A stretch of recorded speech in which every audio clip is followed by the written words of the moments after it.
Hello दोस्तों, आपका स्वागत है हमारे बोस एट होम में यूट्यूब चैनल पे।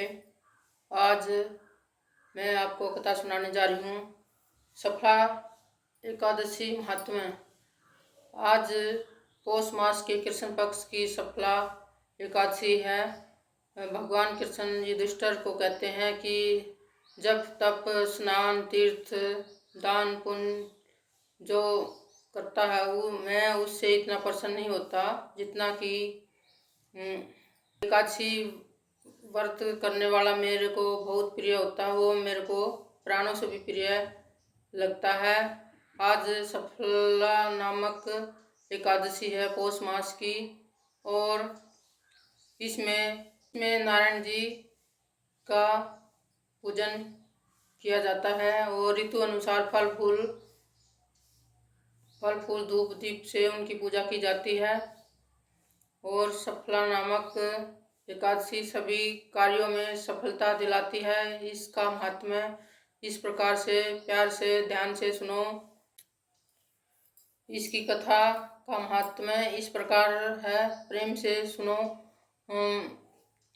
चंपावती नगरी में एक महिष्मती नाम का एक राजा रहता था। वह बड़ा धार्मिक विचारों वाला था। उसके 4 पुत्र थे। बड़ा पुत्र बड़ा दुराचारी था, दुर्व्यवहार करता था और प्राय स्त्री के साथ वेश्याओं के साथ मांस मदिरा वगैरह का सेवन करता था और उनके साथ गमन करता था।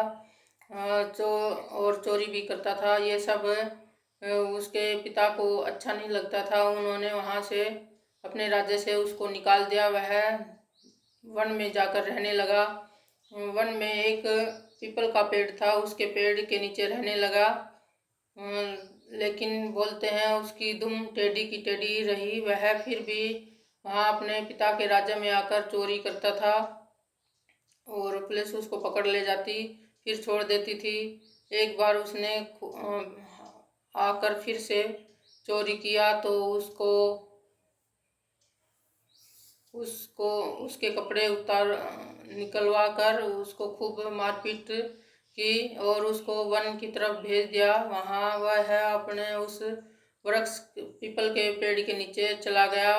वो पीपल का वृक्ष भगवान को बहुत प्रिय है और वह देवताओं का क्रीड़ा स्थान है। वह भी उसी के नीचे रहने लगा और हिमवती पर्वत की हवाएं चल पड़ी और उसके हाथ पैर अच्छे से जकड़ गए और गठिया बाबू ने उसे घेर लिया और वह ठुठुरता हुआ पेड़ के नीचे पड़ा रहा। अगले दिन सूर्योदय हुआ तो उसके तप से उसके शरीर में कुछ जान आने के बाद वह उसको पेट की आग भड़की और वह खाने के लिए निकला।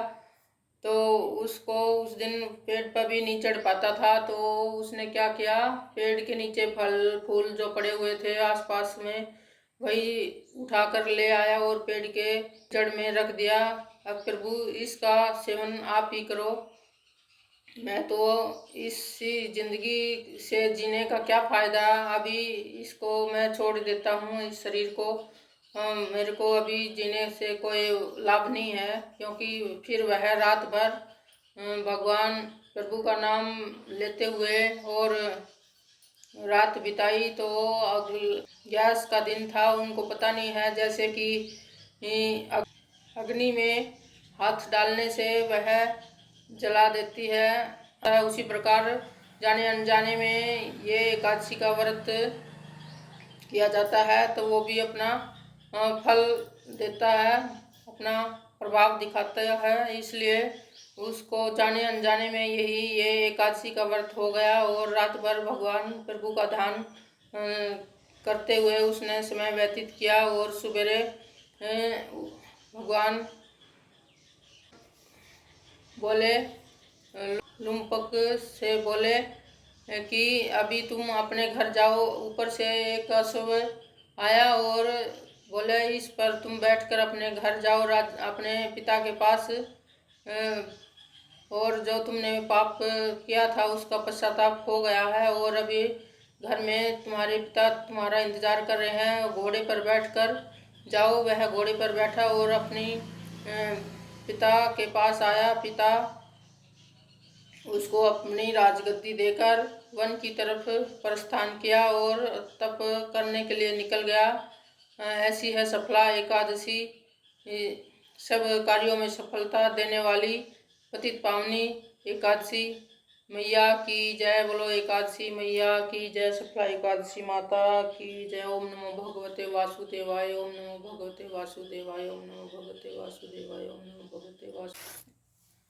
और इस प्रकार सफला एकादशी की कथा संपन्न हुई। और यदि हमारी एकादशी कथा आपको पसंद आए तो लाइक करना, सब्सक्राइब करना, शेयर औरों के साथ शेयर करना मत भूलना। बार बार लाइक करो, उससे हमारा हिम्मत और हौसला बढ़ता है, इसलिए लाइक ज़रूर करें और सब्सक्राइब करें।